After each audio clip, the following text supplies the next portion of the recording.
트라이로그 3자 대화 시작합니다. 안녕하세요. 저는 정편집자입니다. 김 PD입니다. 김 작가입니다. 네, 오늘은 영화 이처럼 사소한 것들에 대해서 이야기해 보려고 합니다. 이 영화는 1985년 아일랜드 소도시를 배경으로 하고 있고요. 그 윌리엄 펄롱이라는 주인공이 등장을 하는데요. 그 석탄을 석탄을 팔아서 생계를 이어가고 있는 그런 소시민이라고 네. 할 수 있어요. 그래서 그런 일을 하고 있고, 또 아내와 또 5딸들과 함께 뭐 좀 다정하고 섬세한 이런 캐릭터로 그려지고 있고요. 이제 이 주인공이 그 석탄을 이제 여러 그 주문한 여러 뭐 집이나 뭐 가정 뭐 가게 여러 곳을 다니는데, 그 중에 이제 수녀원이 있어요. 그래서 수녀원에 이제 갔다가 어떤 수녀원에서 그 수녀원이 이제 어떤 아이들 소녀들이 거기에서 일을 좀 그러니까 하는 걸 보고, 그런데 그게 어떤 정상적인 상황이라기보다도 뭔가 이상한 상황을 목격을 하고 거기에서 감정이 자꾸 동요하는 걸 느끼면서, 그래서 이 펄롱의 시선을 자꾸 따라가면서 이제 이게 이 배경에 어떤 일이 있었나 이런 걸 자꾸 궁금해하게 하는 영화이고요. 그래서 이 영화는 사실 그 실제로 아일랜드에 1922년부터 70년 넘게 있었던 막달레나 보호소, 막달레나 세탁소라고도 네. 하더라고요. 거기에서 이제 어린 소녀들이나 뭐 매춘부들인 출신 뭐 이런 그 사회적 약자라고 네. 할 수 있고, 또 사회적으로 좀 배타적인 시선을 받는 사람들이 거기에서 이제 노동 착취를 당한 이런 걸 배경으로 하고 있고요. 그래서 그런 사회적인 배경도 생각하면서 이렇게 보시면 좋을 것 같아요. 그러니까 그 수녀원, 네. 그 카톨릭 교회에서 네. 어쨌든 그 마을 공동체에 굉장히 영향력을 네. 미치는 존재잖아요. 네. 그런데 이제 수녀원이 그런 사회적 약자들, 뭐 이제 성폭행을 당했거나 뭐 미혼모이거나 네. 그런 여성들을 보호한다는 명목하에 이제 노동을 착취를 하는 거죠. 그래서 이제 펄롱이 네. 사실은 그냥 되게 잔잔한 일상을 이어가다가 이제 그런 것을 목격을 하고 본인의 일상에 이제 균열이 오게 되는 과정을 담았다고 볼 수 있을 것 같아요. 네, 저는 그 어제 그 유튜브로 결제를 해서 봤는데 그 호흡이라 그럴까요? 아주 천천히 우리가 정말 저 폴롱의 입장이었으면은 어떤 선택을 했을까라는 같이 이렇게 감정을 호흡을 하고 느낄 수 있게끔 천천히 이렇게 진행이 되는 게 참 좋았습니다. 카메라 워킹도 그렇고 뭐 하나 튀지 않으면서도 어떤 그 폴롱뿐만 아니라 주위 사람들의 그런 감정까지 충분히 이렇게 이해가 되면서 나라면 어떤 선택을 했을까라는 계속 이제 그런 생각을 하면서 몇 번 좀 울컥하는 장면도 나오고 아주 재밌게 봤습니다. 그거를 영화 먼저 보신 분이 있고 또 맞아요. 소설을 먼저 읽으신 네. 분들도 있고 그렇더라고요. 네. 저는 이제 킬리안 머피를 네. 또 좋아하니까 배우. 네, 그래서 킬리안 머피가 주연이고 네. 또 이게 킬리안 머피가 제작을 했어요. 네. 그래서 그거 보고 봐야겠다 해서 시네큐브 가서 혼자 본 기억이 있는데 그 제작하게 된 스토리도 되게 재밌더라고요. 그러니까 킬리안 머피 배우는 저희는 이제 저는 이제 사실 오펜하이머 맞아요. 이제 그걸로 잘 알게 됐는데 이 영화가 이제 만들어지게 된 게 좀 재밌는 게 있더라고요. 킬리안 머피는 이제 아일랜드 배우로 코로나 이제 팬데믹 시절에 이 책을 읽고 꼭 영화를 해보고 싶었나 봐요. 이제 그러면서 이제 오펜하이머를 이제 찍게 됐는데 그때 이제 맷 데이먼을 만난 거예요. 거기도 같이 출연도 했고 했기 때문에. 근데 맷 데이먼이 이제 벤 애플릭이랑 같이 아티스트 이코티라는 그 회사를 차렸는데 그게 이제 투자도 하고 영화에 투자도 하고 하는 그런. 그래서 킬리안 머피니 맷 데이먼에게 피칭을 했던 거예요. 이 영화 이런 이야기가 있는데 이걸 꼭 영화로 만들어 보고 싶다. 그래서 그 맷 데이먼 그 아티스트 이코티 그 나오더라고요. 제작 거기 투자를 해서 그게 이제 300 달러인가 한 40억 정도 되는 돈을 제작비를 투자를 해서 이렇게 만들었다고요. 그 이후에 뭐 베를린 국제영화제에서도 상도 받고 했죠. 네. 예. 네. 킬리안 머피가 멋있어요. 갑자기 영화 이야기. 아니 뭐 물론 그 비주얼 배우니까 뭐 인물평을 네. 하는 게 아니라 사실 비주얼도 되게 멋있잖아요. 막 그 푸른 눈에 네. 이렇게 움푹 패인 네. 뭐 아이홀이라던가 네. 그 멋있는 것도 비주얼도 멋있지만 그 되게 각본을 읽는 약간 능력도 되게 뛰어난 것 네. 같고 그리고 본인이 아트하우스 영화에 되게 관심도 어. 많아요. 그래서 실제로 그 킬리안 머피가 이제 아일랜드인이라는 또 자부심이 있잖아요. 그래서 그 아일랜드에서 그 극장이 아마 좀 수익 이런 걸로 되게 안 좋아진 독립영화관도 또 본인이 인수를 해서 개관을 앞두고 있다고도 하고 그런 행보들이 멋있는 것 같아요. 자신의 나라를 정체성을 너무나 사랑하는 배우 같아요. 그래서 그쵸. 자기 아들 두 아들도 꼭 아일랜드에서 이제 키우고 이렇게 하는. 맞아요.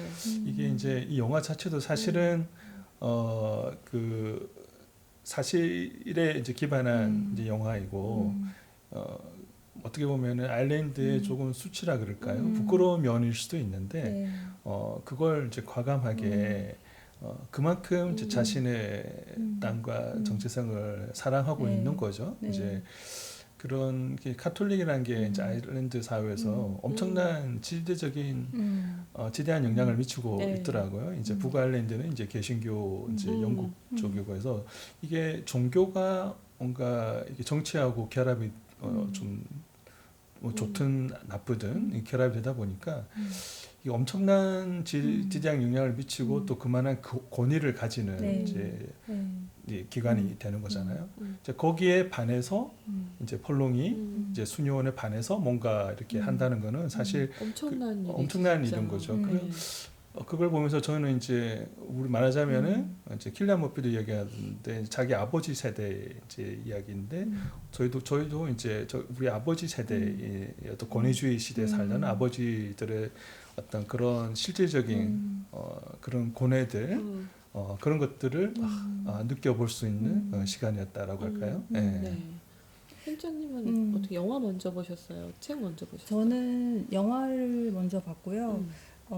이 같은 아일랜드가 배경인 그 맡겨진 소녀, 책으로는 이제 말없는 소녀라는 원작이 있는데 이제 그 원작자가 그 클레어 키겐, 저 갑자기 생각. 네, 클레어 키건, 클레어 키건 같은 원작자인데 이 영화랑 그런데 그 영화 두 영화를 모두 인상적으로 봐서 그래서 이 영화를 이제 책은 사실 이제 읽지 않고 못 하고 있다가 이 영화를 이제 준비를 하면서 영화를 보고 나서 책을 찾아 읽었는데 영화가 좋았기 때문에 그 다음에 사실 책으로 간 건데 지금 뭐가 더 좋았나 할 정도로 사실은 최근에 책을 읽었기 때문에 저는 책은 못 읽었어요. 문장이 계속 꽂혀 있어요. 그리고 이게 영화를 보면서도 화면이 계속 흘러가지만 뭔가 시적이기도 하고 그 영화 화면인데 행간이 있는 것처럼 느껴지기도 하는데 이 책을 번역하신 번역자 홍한별 님이 하셨는데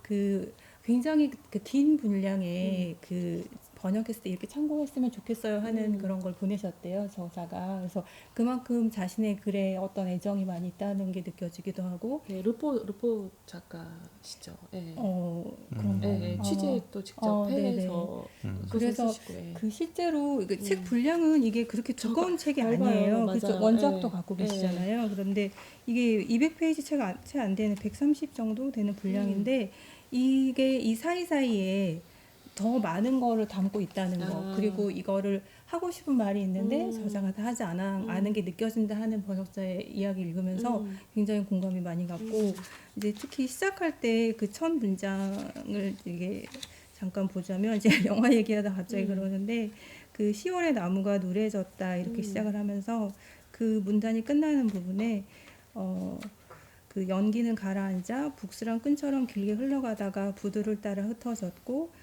곧 흑맥주처럼 검은 배로강이 빗물에 몸이 불었다. 이 부분이 되게 인상적인 이런 장면을 시작을 하는데요.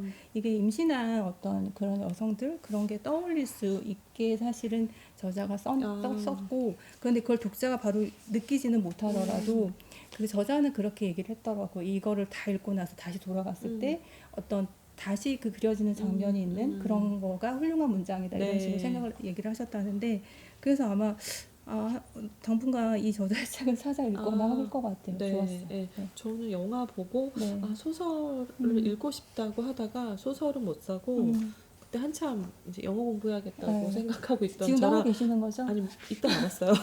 원서를 네, 샀어요. 네. 근데 진짜 좀 보셨네요. 좀 뭐 단어 해석해 가면서 근데 네, 정말 첫 페이지부터 뭐 뭔지 자세히는 모르겠지만 뭐 이제 흑맥주 뭐 뭔가 그 분위기가 딱 나오잖아요. 그래서 그 맞아. 아일랜드를 가보지는 못했지만 그 뭔가 아일랜드의 분위기가 딱 느껴지는. 지금 책 이야기하다 보니까 책을 읽으면서는 풍경이 그려지는 것 같고 영화를 보면서는 뭔가 문장이 떠오르는 것 같은 그니까 그런 신기한 영화인데 소설을 읽는 것 책 같은 읽는 느낌이 들기도 하고 같이 네. 보면은 정말 좋겠네요. 좋아요. 네.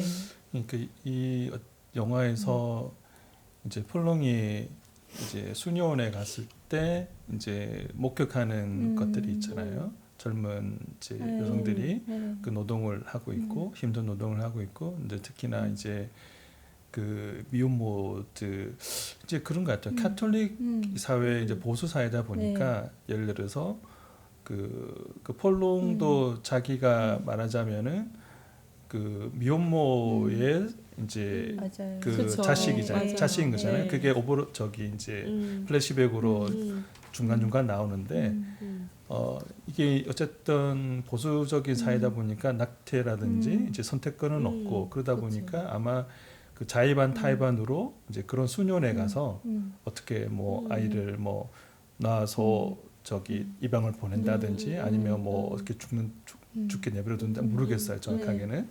아무튼 그런 일들이 있었던 거죠. 네. 그래서 뭐라 그럴까요? 이제 수녀원도 그렇고 카톨릭이 어떻게든 이렇게 지배적인 사회 분위기를 이제 영향을 미치고 시민사회에 영향을 미치고 있다 보니까 이게 어떻게 보면은 이제 그 수녀원이 또 그런 기능도 하는 어떤 측면이 없지 않았나.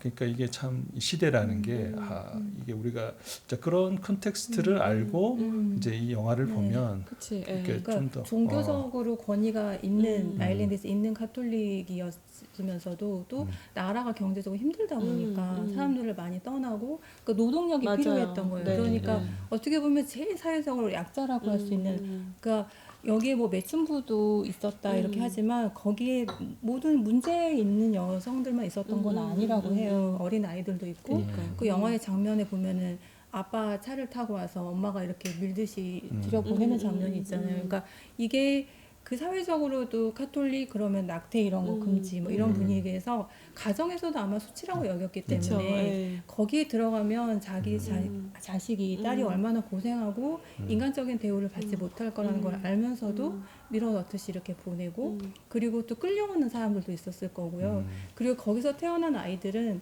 이렇게 해외에 돈을 받고 입양을 보내거나 아니면은 그런 그 깨끗하지 못한 환경 또 먹을 것도 영양 부족 이런 걸로 실제로 많이 죽은 아이들이 나중에 발견된 큰 사건이기도 하다고 해요. 그래서 저는 아일랜드라는 나라가 우리나라랑 좀 정서적으로 조금 닿아 있는 면이 있다는 생각이 한 네. 이런 거 노래를 맞아요. 들어도 좀 그런 게 있고 그런데 우리나라도 뭐 4.3 사건이나 여러 가지 떠올리면 큰 사건들이 있었을 때 그게 어느 기간에 이렇게 일어났던 일이 계속 그 남아 있잖아요. 그런데 이거는 이 수용소라는 공간이 70년 넘게 존재한 곳이었다고 하니까 사람들이 근데 알면서도 암묵적으로 쉬쉬하고 서로 이렇게 그치. 그렇게 사는 그 사람들의 심정은 또 어땠을까? 이런 생각이 듭니다. 그러니까 아일랜드가 우리하고 비슷한 지점이 벌써 영국의 지배를 받고 오래 그러니까 받았고, 1900 그러니까 20세기 초에 이제 독립을 하면서 이제 거의 이제 100년 정도 이렇게 근데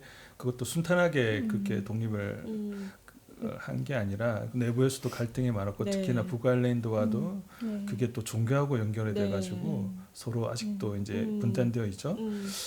이게 참 그러니까 정서 어떤 한이라고 말씀하셨는데 그 우리 입장에서는 이게 참 이해가 되는 그런 부분들이 우리 정서가 참 와닿아 있는 저는 좀 울컥했던 게 아마 그랬던 것 같아요.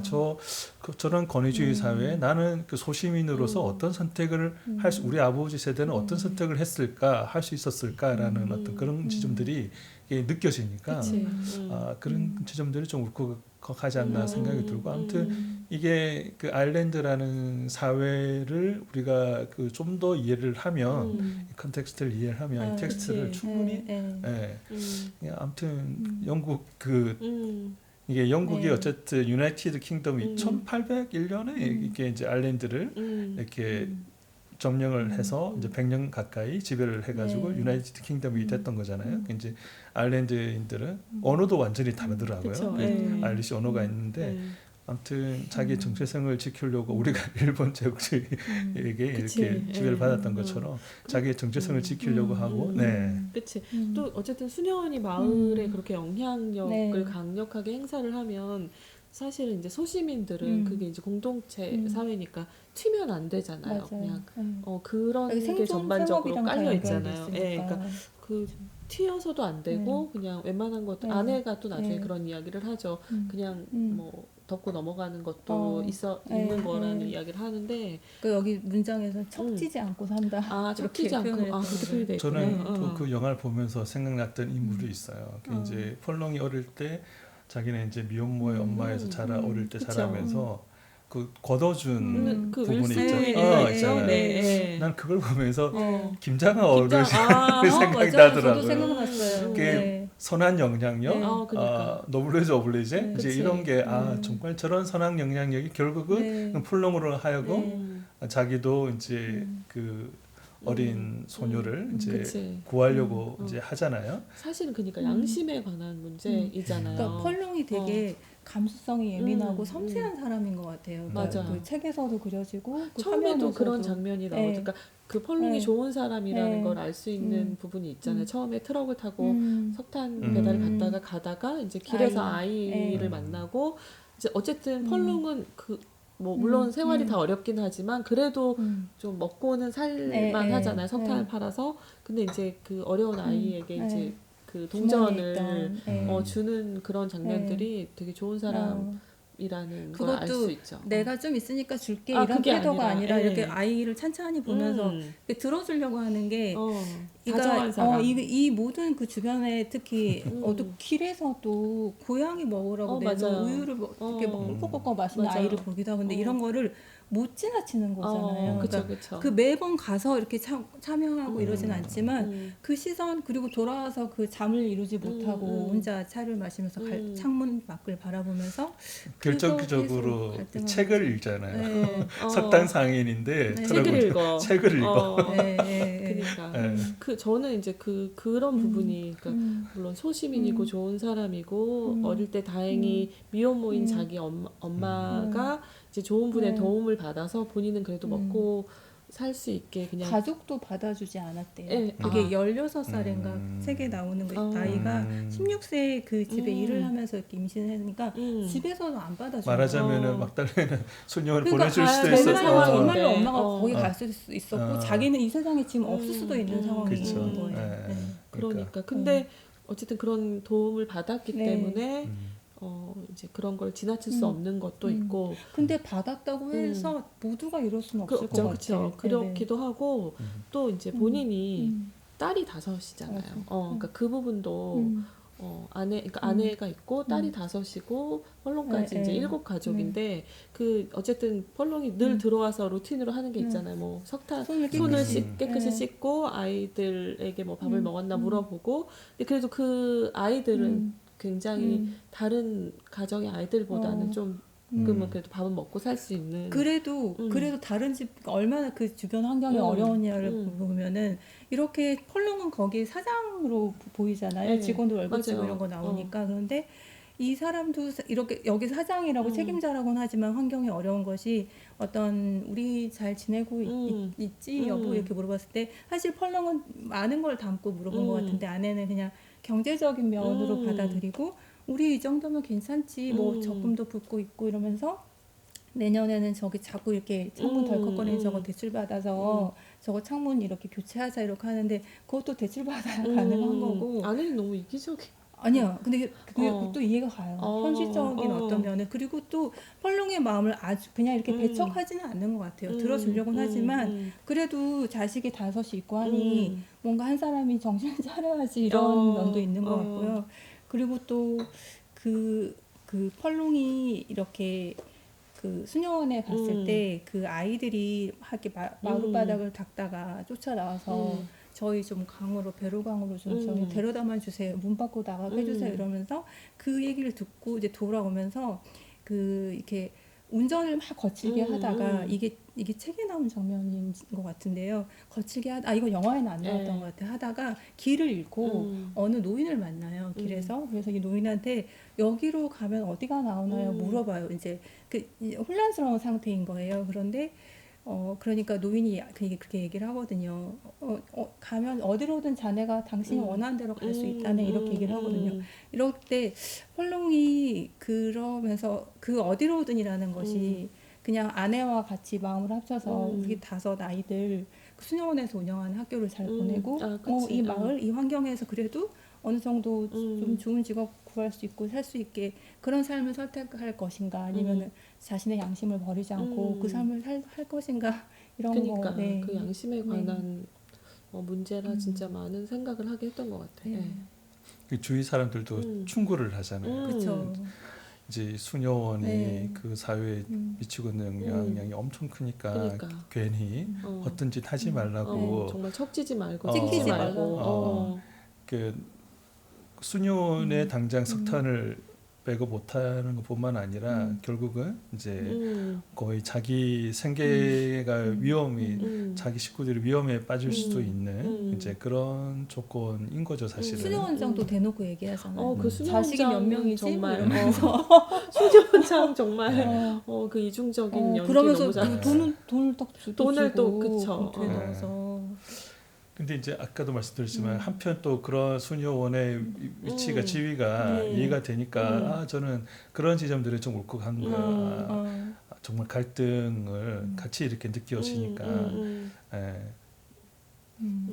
그러니까 그런 거를 킬리안 머피가 진짜 표현을 너무 잘한 것 같아.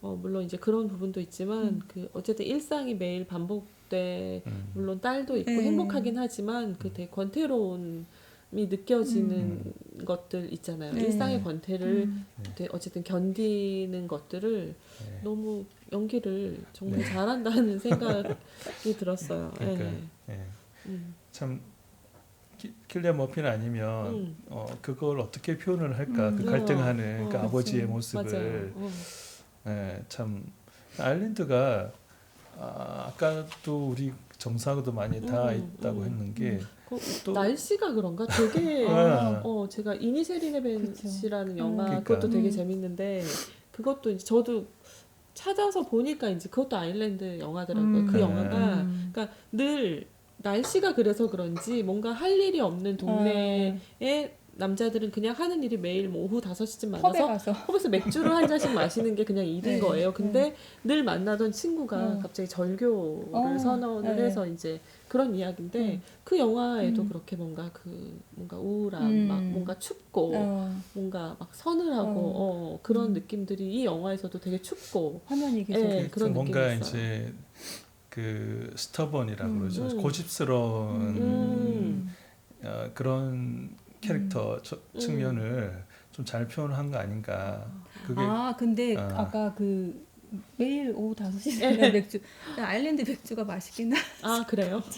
그러니까 이제 뭔가 이제 그 9세대 신세대 뭐 좀 변하지 않는 그러니까 그 아일랜드인들이 이제 느끼는 뭔가 그 짙게 깔려 있는 검은 어떤 정서. 그런 누르고 있는 억압하고 있는 그게 정치적인 사회적인 뭐 가톨릭이든 뭐든 자연도 그렇고 역사적으로도 그렇고 그러니까 그런 억눌려 있는 이게 사람들의 뭔가 뚫고 나가고 싶어 하는 근데 그 사람들의 그런 아주 고집스러운 그 우리가 흔히도 왜 이제 시골에 좀 뭔가 이제 그런 게 참 잘 표현된 게 아닌가라는 생각을 맞아요. 했어요. 킬리안 머피 자체도 그런 느낌이 있어요. 되게 뭔가 약간 퇴폐미도 있고 그런데 중년인데 그 저랑 동갑이시더라고요. 네. 네. 봤어요. 네. 찾아봤죠.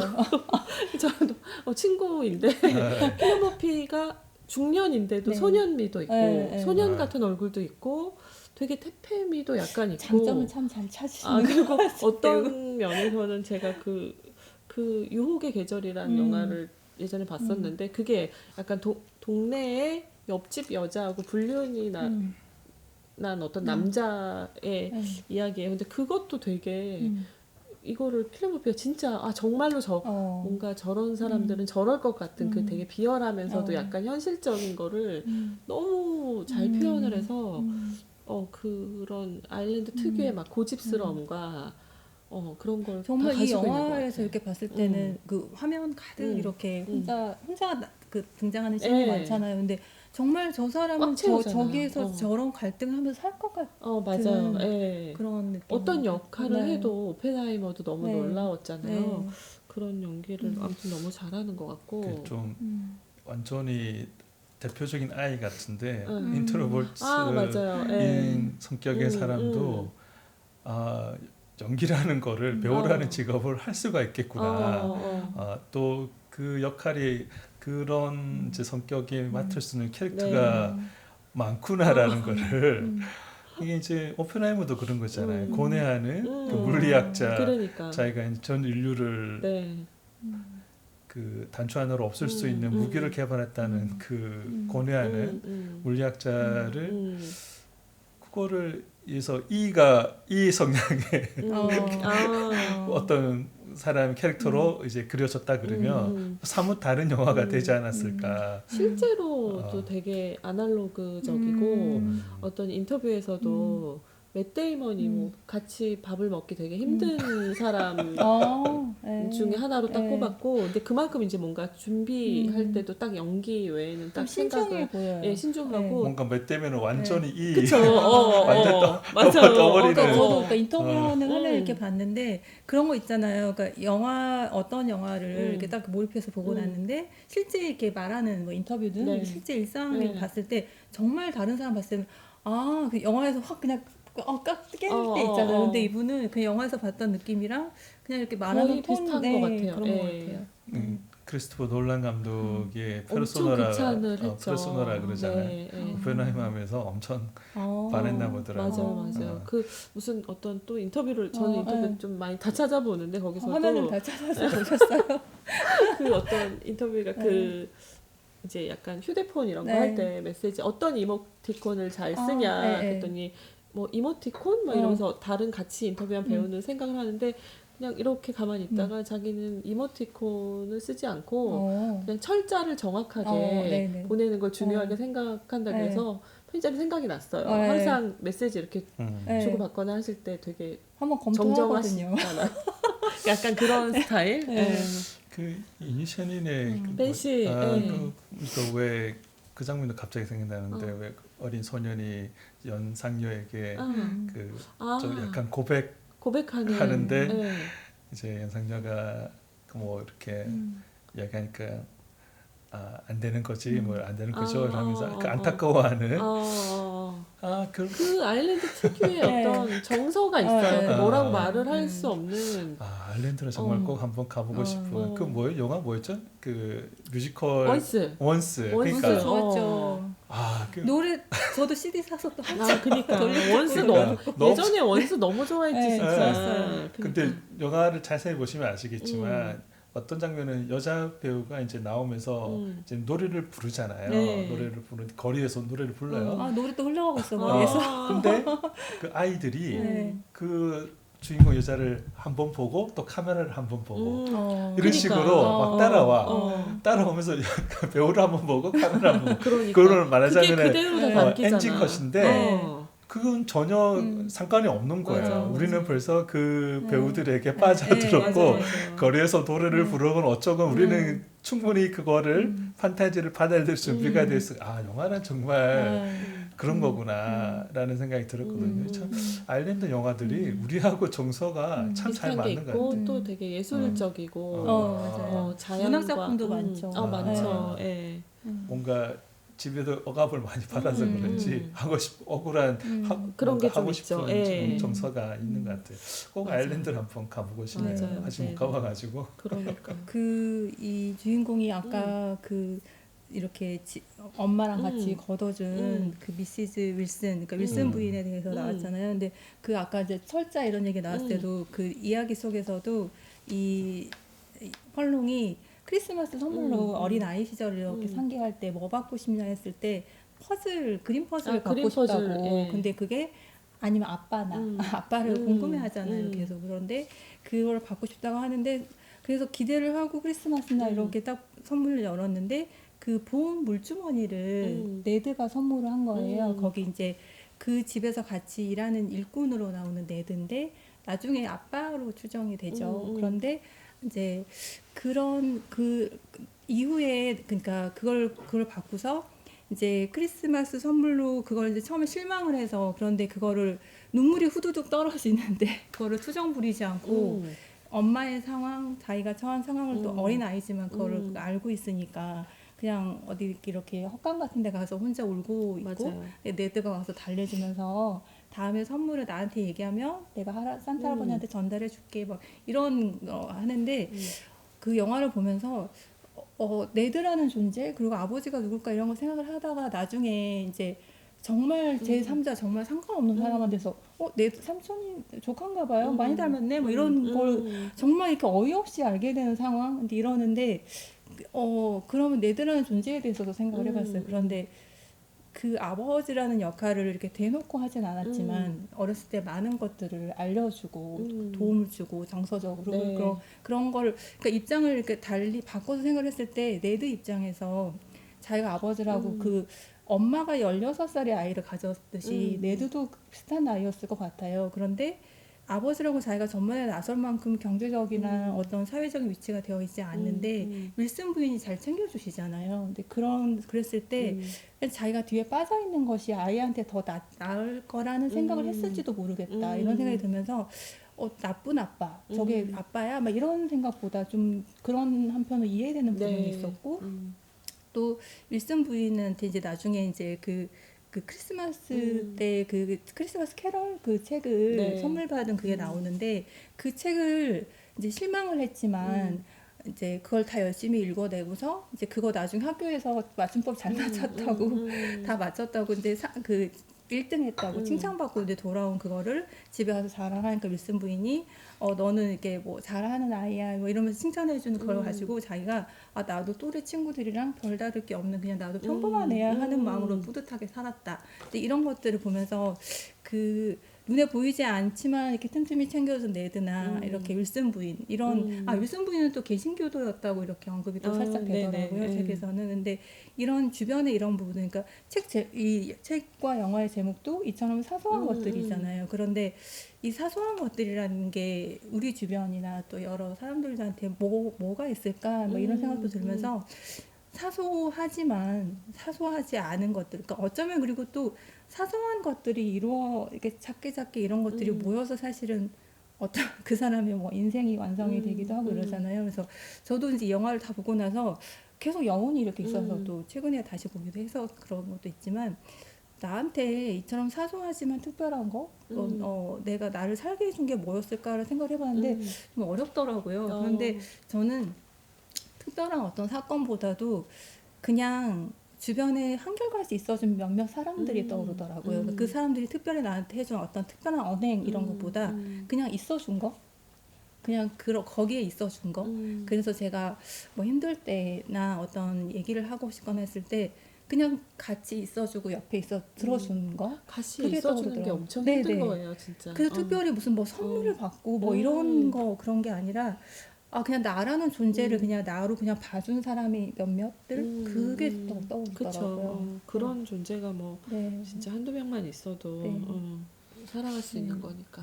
그러니까 small things like thise인데 이처럼 사소한 것들인데 그게 이제 사소한 게 아닌 거죠. 그러니까 폴롱이 이렇게 차를 타고 가다 그 아이에게 동전을 이제 지어준 거라든지 따뜻한 시선을 보내준다든지 손을 잡아준다든지 이런 음. 우리가 흔히 그냥 사소하게 이제 느껴줄 수 있는 것들도 그 당사자들에게는 그 풀롱이 어린 시절에 그 받았던 그런 사소한 사랑 또 크게 이제 다가오는 거죠. 그러니까 결코 사소하지 않은 거구나라는 거를 이 그러니까. 영화는 다시 한번 네. 맞아요. 그 더 뭔가 요즘 워낙 각박하고 막 음. 이러니까 좀 다들 힘들다고도 네. 하고 워낙 뭐 진짜 뭔가 이익이 되거나 네.